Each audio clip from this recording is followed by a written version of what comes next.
response to Easter Sunday trading legislation. And if I can ask Pania Elliott and Kataraina Maki to come to the table, please, if we have you. Yep. I'm happy to move option 1, Mr. Chairman, to open for discussion. Okay, let's hear the discussion, then we'll have the resolution if that's if I'll that's foreshadow. If you can foreshadow. Thank you.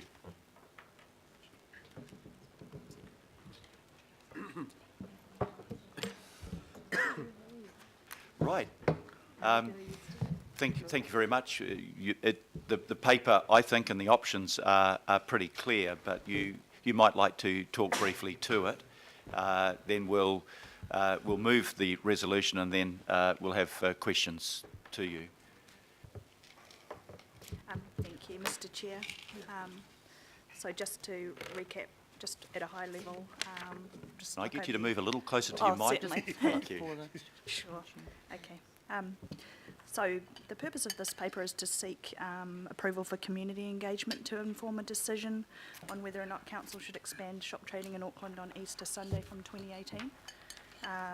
So we know that the Shop Trading Amendment Act came into force last August. And under the Act, councils can now adopt a policy to allow shops in all or parts of their district to trade on Easter Sunday. So currently only some shops can trade on Easter Sunday. And we've had some approaches, as mentioned before, from Foodstuffs, Progressive Enterprises and several individuals asking about council's response to expanding Easter Sunday trading. And we've identified 3 possible responses to the legislation, and one is to this is our recommended approach, is to undertake community engagement to help inform council's decision on whether to retain the status quo or to allow shops to open in all or parts of Auckland on Easter Sunday. Or option 2, decline to adopt a policy and retain the status quo. Or option 3, request the preparation of a statement of proposal containing a policy to allow shops in Auckland to trade on Easter Sunday from 2018. And there are no options that allow for a decision for Easter 2017. So as mentioned, we recommend option 1. So this now enables a fair process to allow Aucklanders' views to inform the decision. Thank you very much, Pania. It's been moved by Linda Cooper. I'm looking in the wrong side of the room, that we adopt option 1. I'd like to second that motion. But before we commence debate on it, are there specific questions to our officials? I can nominate our councillor from Orake, Desley Simpson. Thank you, Your Worship. I've got 3 questions. You heard, hopefully you were in the room when the local boards presented, and they've done some engagement already in their communities. So why haven't we acted earlier, bearing in mind this went through in August last year? So why haven't we acted earlier to engage communities, potentially, like brought this to the table earlier and started the whole process earlier? That was my first question. And the second question is, what was the basis of the historic exemption for Parnell in 1989 that is mentioned in the report? They've got an exemption against this. And my third question is, what Auckland Council sponsored or promotional events currently take place on Easter Sunday? Now, I've sent those questions through, Your Worship, so not as if... Three questions that you may or may not have the answers to, but have a crack at them. Yesterday. Sorry, no, that's great. Yeah, thank you. I should actually acknowledge that you've been, and if I can commend Councillor Simpson, in the interests of getting clear answers and of getting through our debate more quickly, once you've read your papers, if you've got questions specifically, if you can direct them to officials, it both enables them to prepare the answers so that they're well informed and we can be well informed, but it also cuts back time. So thank you very much for that, Councillor. Now, properly prepared and ready to answer the 3 questions. The reason, through the Chair's apologies, the reason this didn't proceed earlier is because of mostly the election. So the decision came out in late August, and by that point in time I think there was 1 committee left in September. so there was no time to do engagement with the community. Once council had got through its process of warranting setting up committees, there were other priorities for governing body before this one. Thank you very much. Now, the historic exemption. So in the time that we've had, we have quickly looked at what were the reasons behind the exemption. So, for example, government made these decisions, not local government, so it's quite hard to get the information. So what we could see is there were no reasons provided for the exemption in Parnell. We do know that the majority of shop owners made an application, that hearings were made, and a decision was made by the government to give them exemption. This is one of the criticisms of previous discussions at a national level, is there seemed to be no rationale for why exemptions were given or not given. For example, Queenstown will be given an exemption as a tourist area, and until recently, Rotorua did not have an exemption, and neither did Wanaka. So there was always an argument that there was no clear rationale around why exemptions were or were not given. In terms of your third question, we, in the time we had, could only find one event that would be held so far, which is the Waiheke International Jazz Festival, which would be held from the 14th to 16th of April.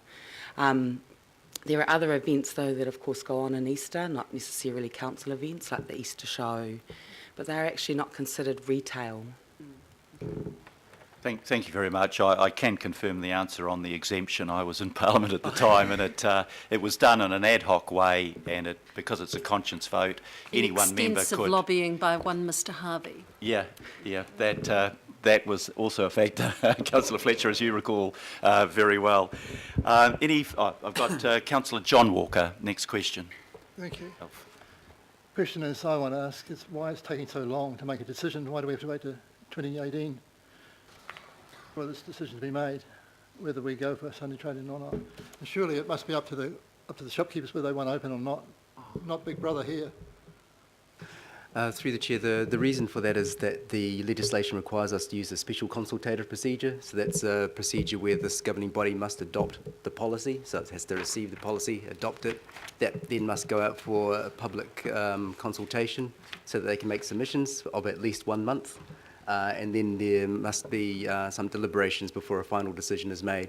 So it's that time period to undertake that process is why it wasn't able to be done in time for Easter 2017. Thank you. Councillor Al-Filipaina. No, I've actually answered it myself, Your Worship, on the time frame and number 32 on our agenda item. Thank you very much. A longer option. Councillor Linda Cooper. Thank you, and just reserve my right to speak. This is a question. So the local board chairs were talking about using the time at the moment while we're consulting on, I guess, on the annual plan, was my assumption, to go out and talk about this now. So can you just answer that? Why couldn't we do that now? I'm not advocating it, I just would like to hear the rationale.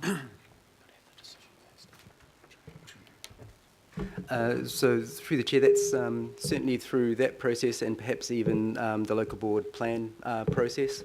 We can look to use those as a means to engage. We are looking at other avenues as well to get to those more vulnerable, more difficult to reach people, such as the people that would be working. So we're looking at a range of cost-effective ways of doing that, and that can certainly be 2 of them. As far as, through you, Mr Chairman, what I meant was the idea of speeding this up, will that still be able to engage people if we sped it up and use current, maybe, I mean, we're part way through the annual plan, so we may have missed quite a few people already. Is that going to be thorough enough if we went, totally relied on that? I suppose through the Chair, we would say that the people we need to engage for this are not the people who normally engage on annual plan. So that's not the ideal. Yeah. So it's not necessarily the most ideal process. And speeding up doesn't make Easter 2018 come any quicker. Yeah. So it just pressures communities to engage when in fact there is no need to pressure them that heavily. Thank you. It will take effort to access some even small businesses as well as those in precarious work. Thank you. Thank you. Councillor Richard Hills. I think my questions were, I was just asking about how we can make the consultation a bit cheaper maybe, considering this wasn't our decision, but I think you've answered it. So. Thank you. Councillor John Watson. Yeah, and just further to that, I'm just looking through, but do we have a cost for this consultative process? How much it will cost us? Through the Chair, this is just an estimate, but generally we will use our existing platforms, so it will only take staff time to run both the non-statutory and statutorily required consultation. So over around about a 6-month period, we estimate it could take up to $50,000 worth of staff time. Which is already budgeted. 50? Yeah, of staff time, Which is already in the budget. which is already in the budget. Okay. Thank you. Councillor Collins. Thanks, Mr. Mayor. Would the consultation process allow for the ability for people to feedback the possibility that maybe Section 44 of the Holidays Act could be amended to include Easter Sunday as a public holiday? Through the Chair, we could certainly receive submissions on that basis and perhaps use our relationships with government to suggest that and use that as a voice for Aucklanders around what they might like to see, but that would be purely an advocacy position given that they are the decision maker. Great, thank you. Thank you and good luck. Councillor Daniel Newman. Thank you, Your Worship. I understand, and I resume my right to speak, I understand the implementation set out in the first bullet point under para 41.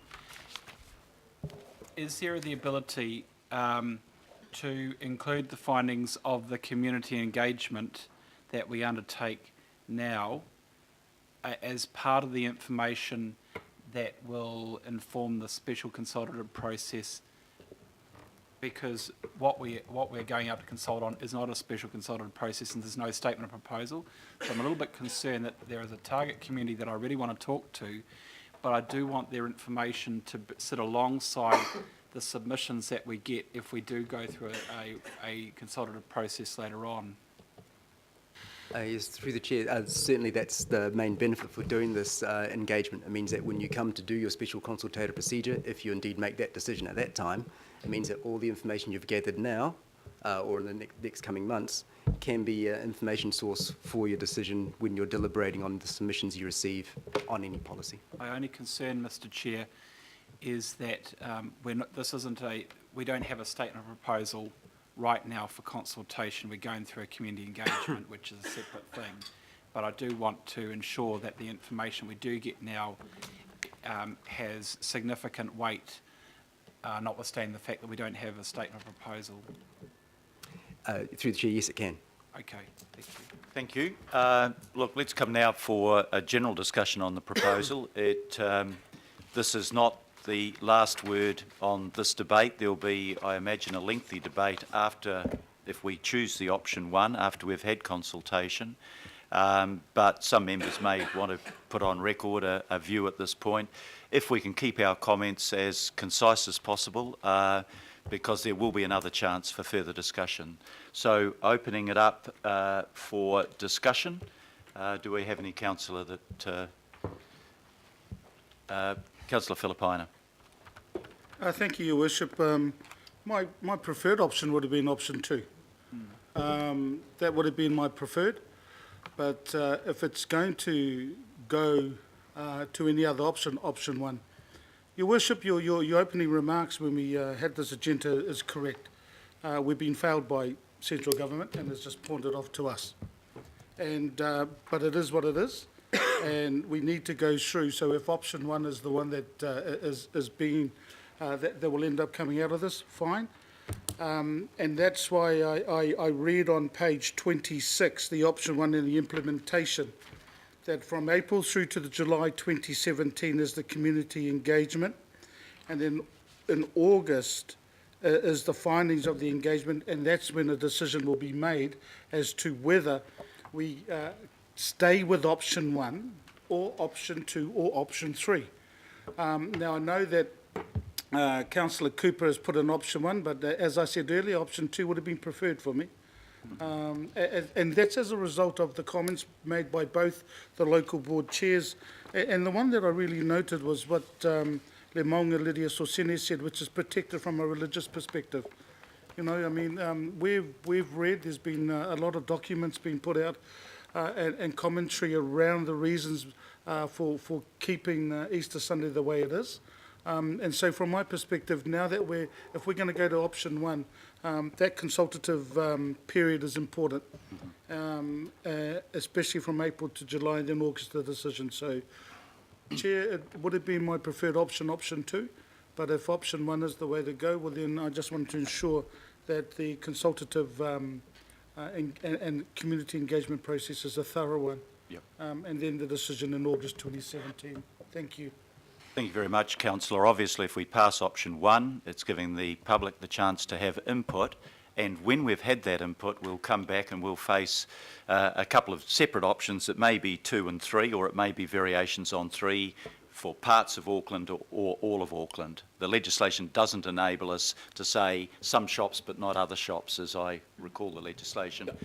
Okay, we have a long list of bidders. Councillor Watson. Yes, thank you. I'm glad Councillor Filipaina said that, because I think it's worth putting on the record that, you know, this is an unsatisfactory situation for councils to be put into. This sort of debate's now going to be getting duplicated all around New Zealand. In the past, any move to cut into Easter has been pretty roundly rejected by New Zealand citizens, and my preference also would be to just cut to the chase too and go to option 2 as well. But I see there is an argument to go out to listen to our community, but I think what our community is going to say is pretty clear. We've heard it from the local boards today. I just see a email through from my local board, and you know, affluent bourgeoisie of the North Shore, and their board is almost unanimous against any incursion into Easter Sunday as well. So you know, that's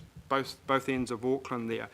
I think it's also worth noting that some of these, and I guess this will come out in the consultation, I hope it will, some of these so-called protections are not really protections at all, and I think particularly of the notion that people who might object to it, shop workers might object to it, might then take a personal grievance. Really, in today's day and age, I don't know if too many people on 90-day trials would be moving to move a personal grievance. Yeah.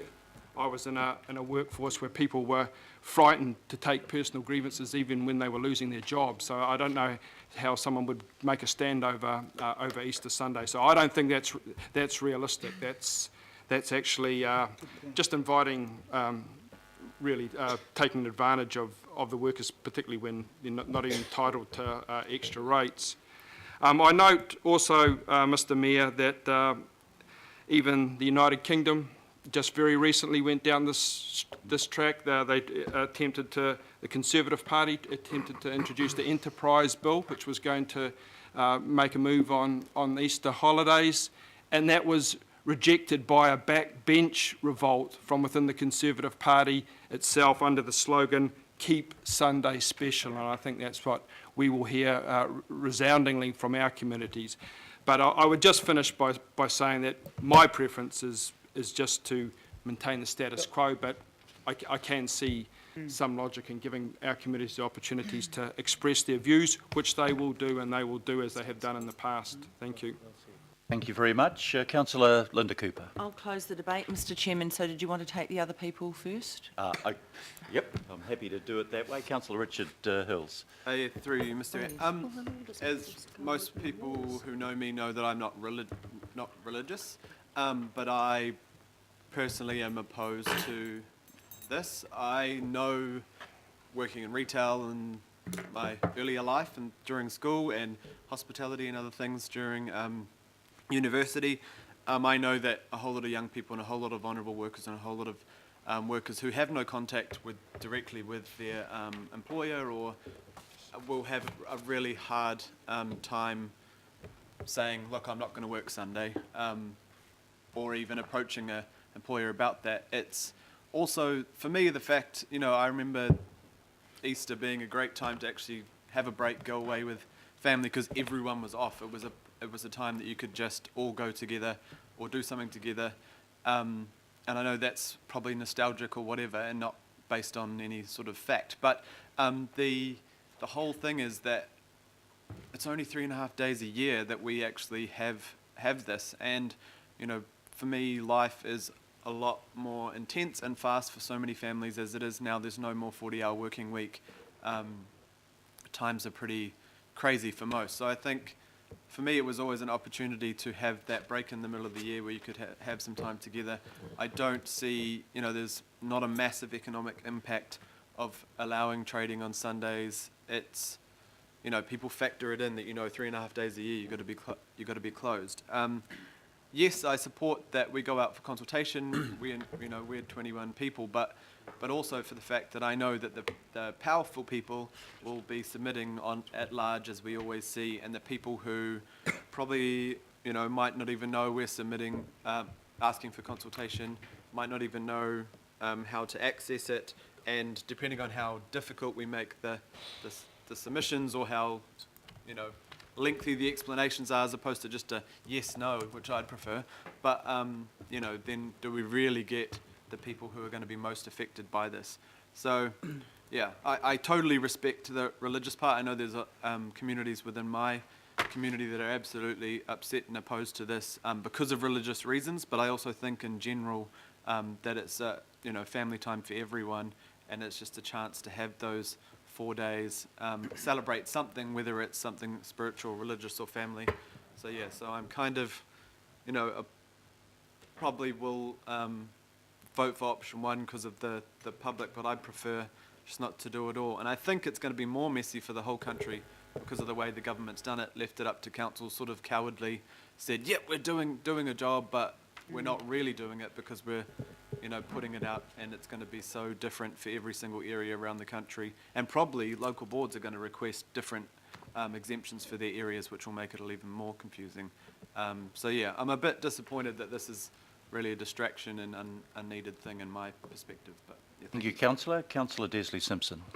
Thank you, Your Worship. I am supportive of going out to engagement. My mandate from my ward was to listen to and involve locals in major decision making, and I think this is a major decision that we're going to make. We have in Auckland about 191 ethnicities. Some are Christian based, but many are not, and I think we need to ask our communities their thoughts on what will be a particularly sensitive issue for so many. It should come as no surprise. I think the government has done the right thing, because Auckland is not Kaio or Tikuri, and I think to allow communities the choice and the right to make decisions about what they feel comfortable for having in their areas, I think is a good idea. And we obviously should take that up. And we've got the choice now to ask our community, and I think we should take the wider community of Auckland in all its forms, and I think we should take it. I don't think we should have a personal view yet. I think it's about actually asking Auckland, and I would support that. Thank you. Thank you, Councillor. Councillor Collins. Thanks, Mr. Mayor. I just wanted to touch on a couple of the things that both chairs shared, and maybe I am religious, and I just wanted to invite people to think about the Pacific community, of which in the last census 87% said they attended church. The bulk of them would be at church on a Sunday. And this piece of legislation, whilst I think we've been failed by the government, is now up for us. My preferred position would have been to go with option 2, because I think our communities have spoken very clearly on this issue. They don't want it. But if you look at what we're talking about this Sunday, that our churched community, where 87% go to church, we're talking about what they call Resurrection Sunday, or le aso salto e tu. And that is the Sunday that is special. You see the colour at the church. You see families coming together. You get a whole range of the community who've never been back to church coming because they want to honour mum and dad. These are the families that are going to be hugely impacted if they're required to work on this Sunday. And so my slight weariness comes because We're saying let's go out and engage the community. And this is not the issue we had in Warkworth where I got emails right up till yesterday. Hey, this is not going to happen with our community, and we know that to be a fact, because our people are busy trying to get to church, trying to do all the things just to get their families by. They are not going to have the time, and we see it time and again through all our annual plan consultations, through local board plan consultations. Our communities want us as their elected members to speak on their behalf. And so today, Councillor Filipina and myself are doing just that. We are speaking on their behalf. There is academic research that is coming out from Pacific academics who are saying that's why you're there. My mum says to me even today, I don't go to those meetings because you speak better English, and then you come home and you come to church and you translate it in Samoan for our families. We trust you.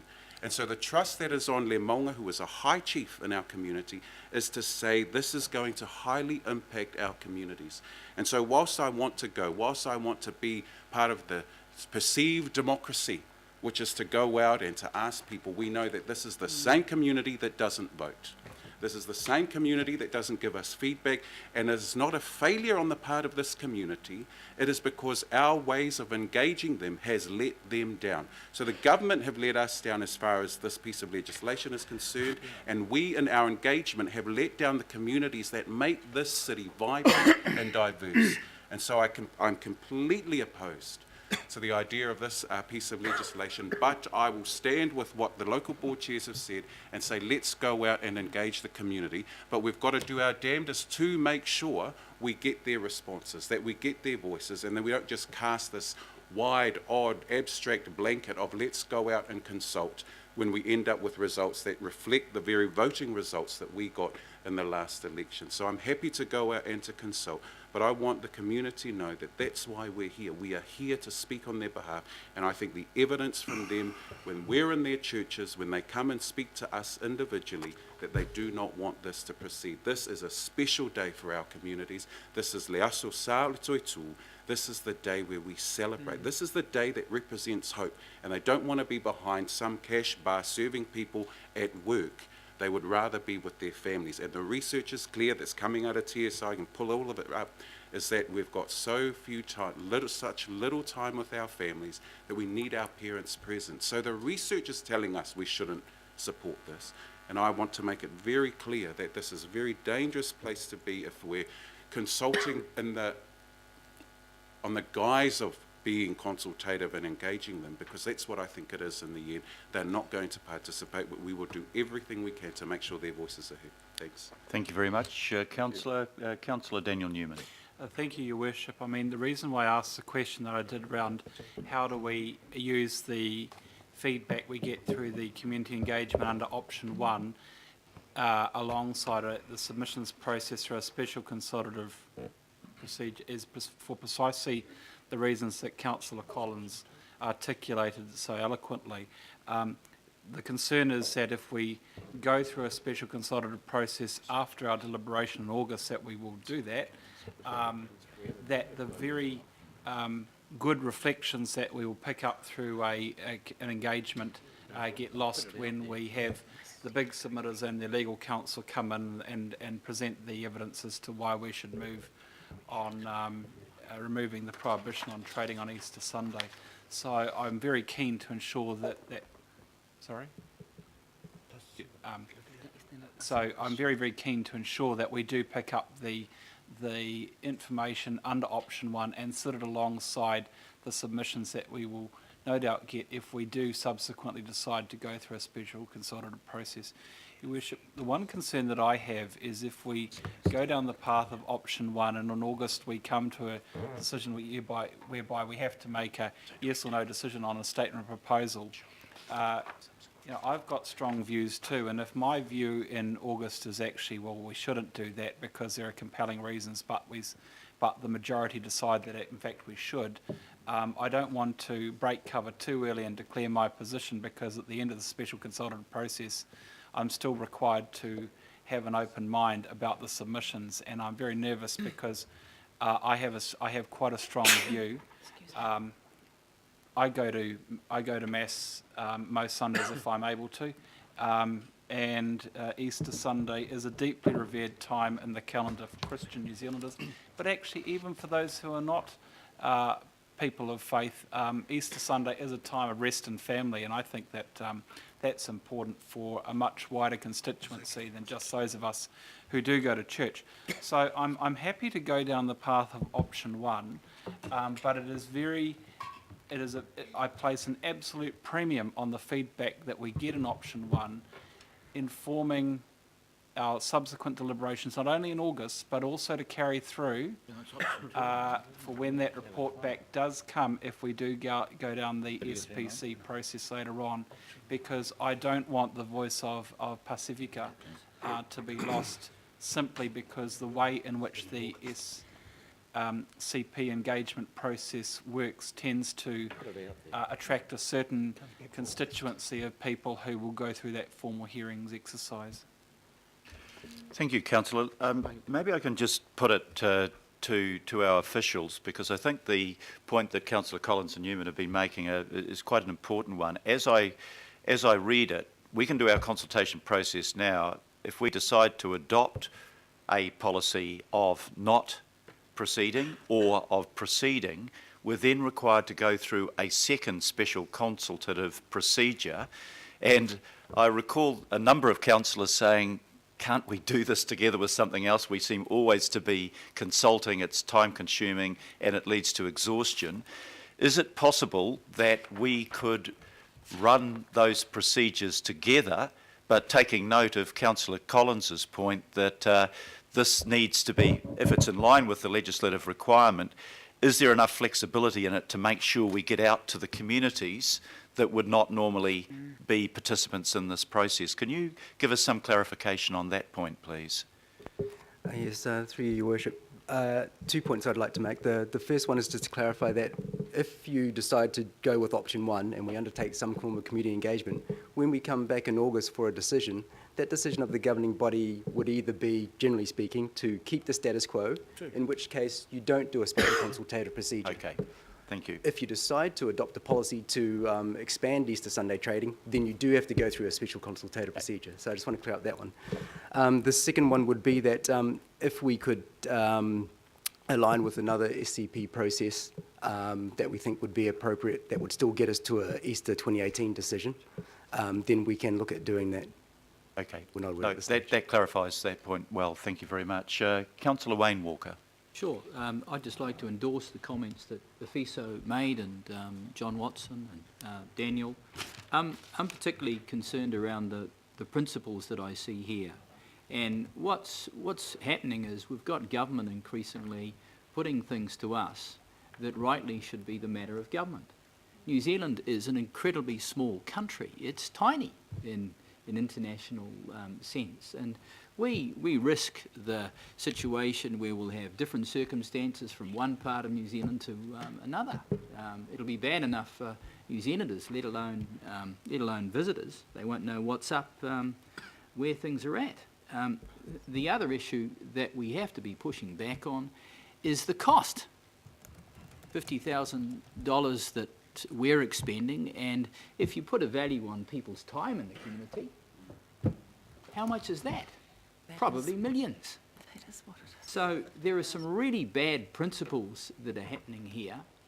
I'm concerned that we push back as much as we can around what I see happening. We take a strong stand, whatever that is. And I guess the other matter that goes to it in terms of decision making is this is complicated. It involves history, it involves morals, it involves religion, and many of those things are better dealt with nationally than by us. So I've got a real concern around the process that's at stake here, and I would hope that when people put in submissions that they all say something about the process, because it's bad. Thank you very much, Councillor. Councillor Cooper. Thank you, Mr. Chairman.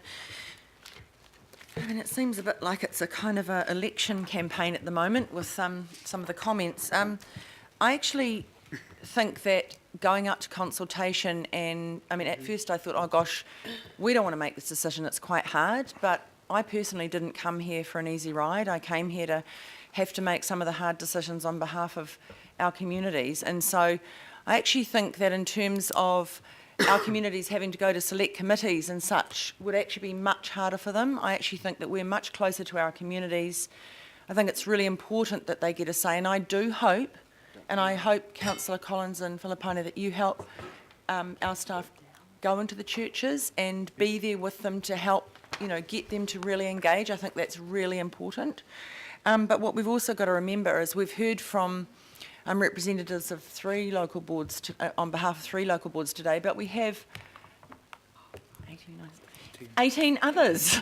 And so that is important. We are very diverse. And though some local boards and some communities have complete faith in the representative style of democracy, a lot of our boards like the participatory type of democracy. They want to be heavily involved. They want to come and tell us what to do on every single decision because that's their way too. And so I think this is important to make sure that all views are heard. And we're not making a decision for each local board, we're making a policy decision for the whole of the Auckland region. So in terms of tourism, when people are in Auckland, there'll be one policy or not, well, whatever we decide in August. So I think that's really important. I also don't want to just close this off and someone else has to make the hard decision in, 2022. It's our responsibility to make these decisions, not to put them off for somebody else to do it at another day when it doesn't, makes it easier for us and keeps us a bit popular. I don't think we should be doing that. I think it's very important. I just want to clarify something. This is not going to cost added extra millions. We've heard from our manager that it's 50,000 in staff time. These are our policy staff that are already employed by us. So that is the estimated cost, and we're already paying these staff, and this is what they love to do, and they're good at it. So I think it's a bit harsh saying it's a bad system. We do this all the time, and we get people's feedback, but we're going to have to be very careful to make sure we get to the hard-to-reach places. And I do want to hear from the communities. I do want to hear from everybody all over Auckland. And I'm not going to say what view I've got, because I'm not actually attached to the outcome of this at all. And because I do want to have an open mind, I don't want to signal to my community that I think one way and they might think another. And then are they going to trust my decision making, that I've really heard them? So I'm not I don't have an opinion on this. I want to hear what people are saying. And I think that's the fair thing to do. Just like any good decision making, you shouldn't be declaring your hand beforehand in this kind of procedure. So really, I think this is the best options. We know how strong our local board members are, and they're close to the community. I want to hear what they all say. I think that's really important. So that's why I support option 1, Mr. Chairman. Thank you. Thank you very much, Councillor. If I just make 2 very brief points as to why I'm seconding Councillor Cooper's motion. This is an important issue that people are quite passionate about, and I think that it would be wrong for 21 of us to exercise our individual views without taking into account the views of the communities that we represent. So I support the process of consultation. I have a slightly different opinion from Councillor Cooper in that I have an established position on this that I've voted on in the past on a number of occasions. Some people have said to me, because I have represented multicultural communities, but isn't this just about Christian festivals? And of course, 3 of the 3.5 days we're talking about are very important occasions in the Christian calendar. But I think it's not simply about religious observance. I want to pick up Councillor Hills's comment that, 3.5 days a year for family time, is that asking too much? This is an important time when everybody has the opportunity, as on Christmas Day, to come together, and I'd like to see that opportunity retained. And I think rather than just religious festivals, these have adopted the overtone of actually being cultural festivals for New Zealand, an important time of the year, even if you're non-Christian. It's an important time of the year that you can come together, and it's a quiet and it's a peaceful day, and it's a day out of the commercially competitive pressures that we face on every other day. So I'm happy to support the resolution. I think consultation is important. And I'm sure all of you will listen to what our communities are saying, and then in August we will make a decision on this. And if we make a decision for the status quo, we won't have to go through that second engagement. If we make a decision to change, then we will go through a further consultative process. So, if I can, the resolution, there's been no amendments, so the resolution passed, moved by Cooper, seconded by Goff. We improve community engagement on whether to retain the status quo or adopt a policy that will allow shops in all or parts of Auckland to trade on Easter Sunday from 2018. I'll put that resolution. All those in favour, please say aye. Aye. To the contrary, no. Passed unanimously. Thank you very much.